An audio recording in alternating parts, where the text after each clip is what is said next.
Assalamualaikum warahmatullahi wabarakatuh. Alhamdulillahirobbilalamin. Wabihi nasta'inu ala umuri dunya waddin wa ala alihi washabihi ajma'in. Amma ba'du. Perkenalkan, saya Septiana Arum Dewi, NPM 190101066, kelas A dengan nomor urut D030 dari jurusan Pendidikan Agama Islam, Fakultas Tarbiyah dan Ilmu Keguruan Institut Agama Islam Negeri Metro Lampung. Baik, dalam kesempatan video kali ini, saya akan menjawab pertanyaan dari ujian tengah semester mata kuliah Al-Quran Hadis dan Pembelajarannya dengan dosen pengampu Bapak Dedi Wahyudi, MPDI, yang saya hormati. Langsung saja, simak videonya. Yang pertama ialah bagaimana konsep Merdeka Belajar dan Pendidikan 4.0. Konsep Merdeka Belajar sangatlah berbeda dengan kurikulum yang pernah ada dan digunakan oleh pendidikan formal di Indonesia. Konsep pendidikan baru pada saat ini sangatlah memperhitungkan kemampuan dan keunikan kognitif individu para peserta didik. Adapun konsep-konsep Merdeka Belajar dan Pendidikan 4.0 diantaranya ialah yang pertama, asesmen kompetensi minimum. Perbedaan konsep pendidikan baru pada saat ini dengan kurikulum yang sudah ada atau yang sudah digunakan pada sebelumnya ialah peserta didik diharapkan mampu menunjukkan kemampuan minimum dalam hal literasi dan numerik. Fokusnya bukanlah sebanyak apa siswa mampu mendapatkan nilai melalui penugasan dari seorang pendidik, tetapi bagaimana siswa mampu berpikir secara kritis menggunakan kemampuan kognitifnya. Dalam bidang literasi, misalnya, bila pada kurikulum sebelum-sebelumnya, para peserta didik lebih banyak diharapkan menghafal dan menerapkan materi yang mereka baca. Dalam konsep asesmen seperti kompetensi seperti ini, siswa diharapkan bisa berpikir logis untuk mengabstraksi maksud dan tujuan dari materi. Begitu juga dalam hal numerik atau pada pelajaran sains seperti fisika, kimia, khususnya matematika. Siswa tidak boleh hanya menghafal formula atau rumus, tetapi juga menemukan konsep dasarnya sehingga mereka bisa menerapkannya untuk penyelesaian masalah yang lebih luas. Survei karakter cukup melegakan bahwa pada akhirnya pemerintah mengakui bahwa pendidikan di Indonesia ialah suatu investasi yang mahal, sebab setiap daerah memiliki keunikan manusia yang berbeda-beda dan beragam, dan tentunya tidak mungkin dipaksa untuk menerapkan satu sistem dengan indikator yang tetap. Pemerintah akan menilai secara menyeluruh terkait kualitas pendidikan di sekolah, bukan hanya tentang hasil belajar, tetapi juga ekosistem dan infrastruktur pendidikan yang telah tersedia. Dengan kata lain, pengembangan kualitas pendidikan bukan lagi tentang penerapan indikator kualitas tetap, tetapi berdasarkan data dan hasil survei terbaru terhadap sekolah tersebut. Perluasan penilaian hasil belajar. Satu hal paling menarik dalam konsep Merdeka Belajar ialah adanya perluasan penilaian hasil belajar peserta didik yang tadinya hanya dari nilai ujian nasional menjadi penugasan dan portofolio. Kedepannya, siswa akan diberikan ruang untuk bisa mengembangkan diri mereka sesuai minat dan bakat mereka. Dengan cara ini, stigma siswa pintar dan bodoh diharapkan bisa segera dihilangkan, sebab manusia memiliki bakat alami yang berbeda-beda dan beragam, dan tidak bisa ditentukan dengan tes formal. Selanjutnya, pemerataan kualitas pendidikan hingga ke 3T. Merdeka Belajar juga dapat diartikan keadilan terhadap akses pendidikan yang setara bagi seluruh siswa di Indonesia. Oleh karena itu, pemerintah membuat kebijakan afirmasi dan pemberian kuota khusus bagi peserta didik atau siswa yang tinggal di daerah 3T. Industri 4.0 adalah momen penting dalam pemerataan kualitas pendidikan di Indonesia, sebab pada tahun 2030 nanti akan menjadi puncak dari bonus demografi Indonesia dengan 64% penduduk adalah angkatan kerja. Kesiapan sumber daya manusia di Indonesia akan sangat menentukan keberhasilan kita dalam menghadapi persaingan di industri 4.0 ini, khususnya di daerah T yang masih memiliki tingkat kelahiran yang sangat tinggi. Pertanyaan yang kedua ialah, apa rancangan perencanaan pembelajaran Al-Quran, hadis, dan pembelajarannya yang Anda miliki dalam menyambut era pendidikan 4.0 ini? Pada abad ini, sangat diperlukan paradigma dalam belajar dengan melakukan perubahan atau reformasi dalam pembelajaran, guna mencari cara-cara baru yang lebih efektif dalam pembelajaran. Disinilah tuntutan peran kreativitas guru untuk menemukan serta melaksanakan kinerja yang inovatif dalam meningkatkan kualitas pendidikan. Pada saat ini ialah suatu tantangan yang dapat dibilang tidak hanya berfokus pada yang diajarkan, tetapi juga cara pengajarannya, yang mana pendidikan tersebut sendiri didasarkan pada kebutuhan untuk memenuhi kebutuhan yang ada di masa depan. Dunia pendidikan sebagai suatu subsistem kehidupan masyarakat perlu menyikapi dengan terbuka berbagai inovasi yang ada dalam dunia pendidikan, maupun yang terjadi dalam bidang kehidupan lainnya sebagai upaya untuk mengintegrasikannya, supaya dapat dicapai suatu kondisi pendidikan yang tidak tertinggal dengan perubahan yang terjadi di masyarakat sebagai akibat akumulasi inovasi.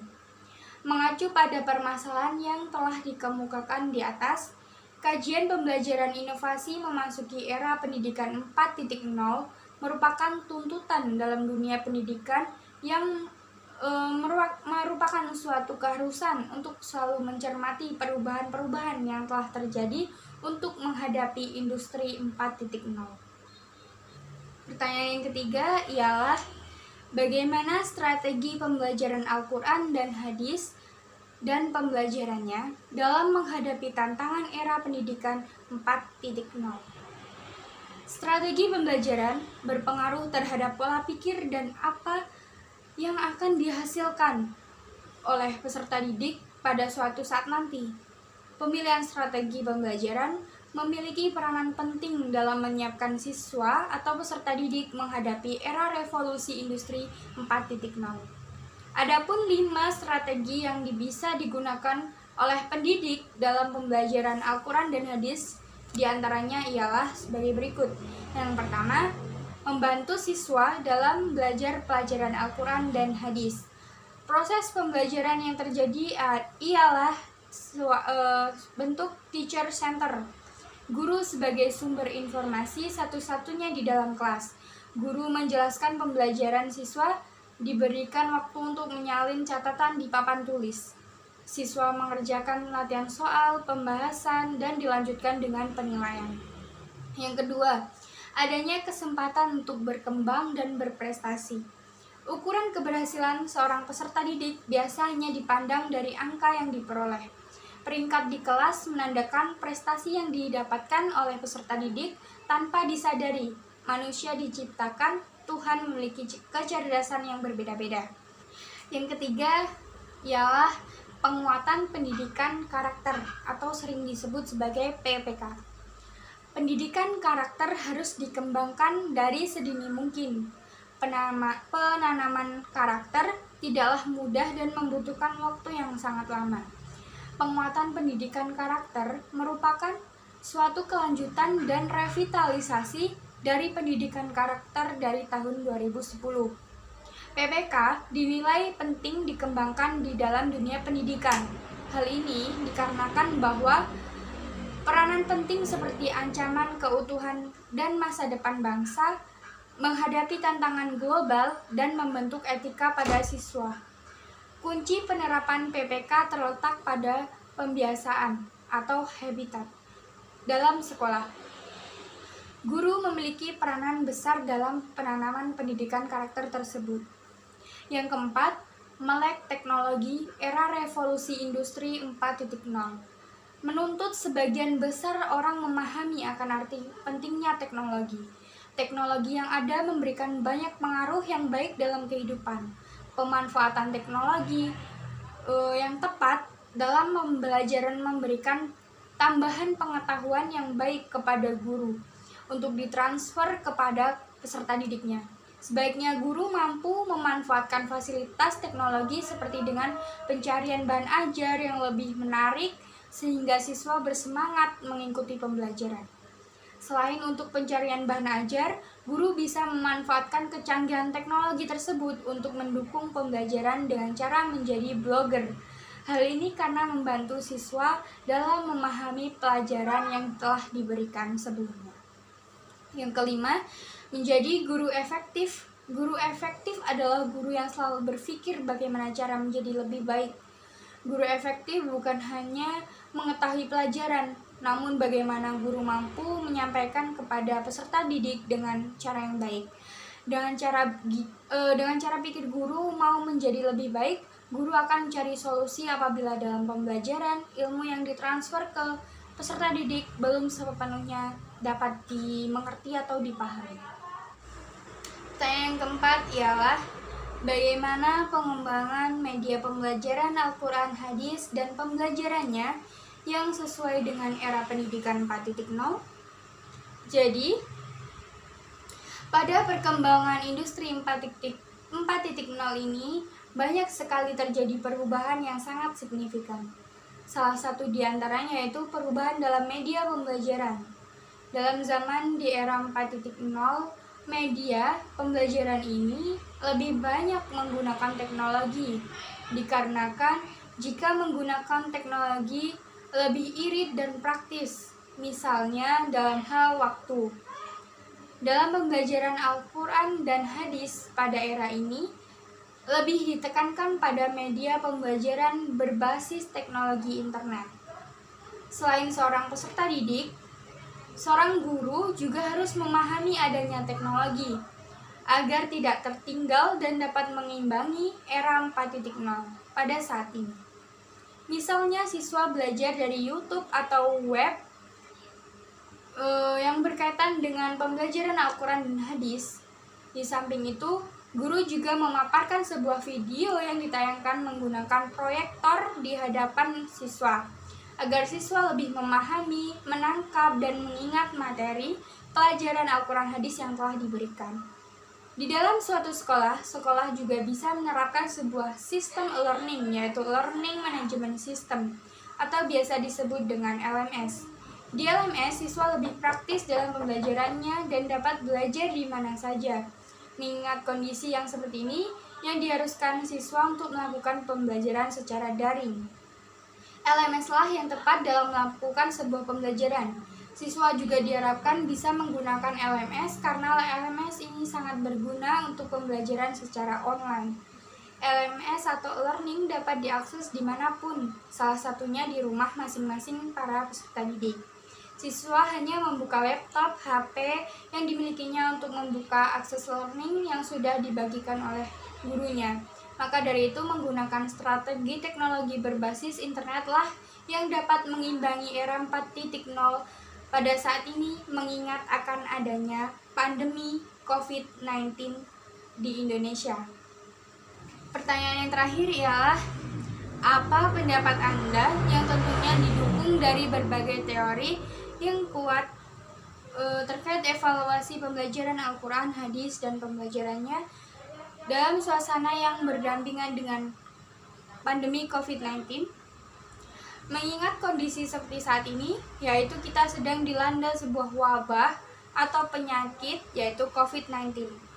COVID-19 ini mengganggu aktivitas kita, seperti pembelajaran dilakukan secara virtual, tidak boleh berkerumunan, diharuskan memakai masker, mencuci tangan menggunakan sabun, menjaga jarak, dan semua aktivitas dibatasi. Dalam sebuah pembelajaran di sekolah, pembelajaran dilakukan secara virtual. Itu kurang efektif. Terlebih para peserta didik kurang tanggap dalam mata pelajaran yang disampaikan oleh pendidik tersebut atau oleh guru tersebut. Akan tetapi bagaimanapun pembelajaran secara virtual harus dilaksanakan, mengingat kondisi pada saat ini. Begitupun pada pembelajaran Al-Quran dan hadis, bila guru melakukan sebuah pengajaran secara virtual, akan tetapi guru tersebut hanya menonton saja dalam hal penyampaian materi. Siswa akan kesulitan dalam menangkap materi pelajaran Al-Quran dan hadis. Siswa akan cenderung bosan mendengar penjelasan yang telah dijelaskan oleh guru.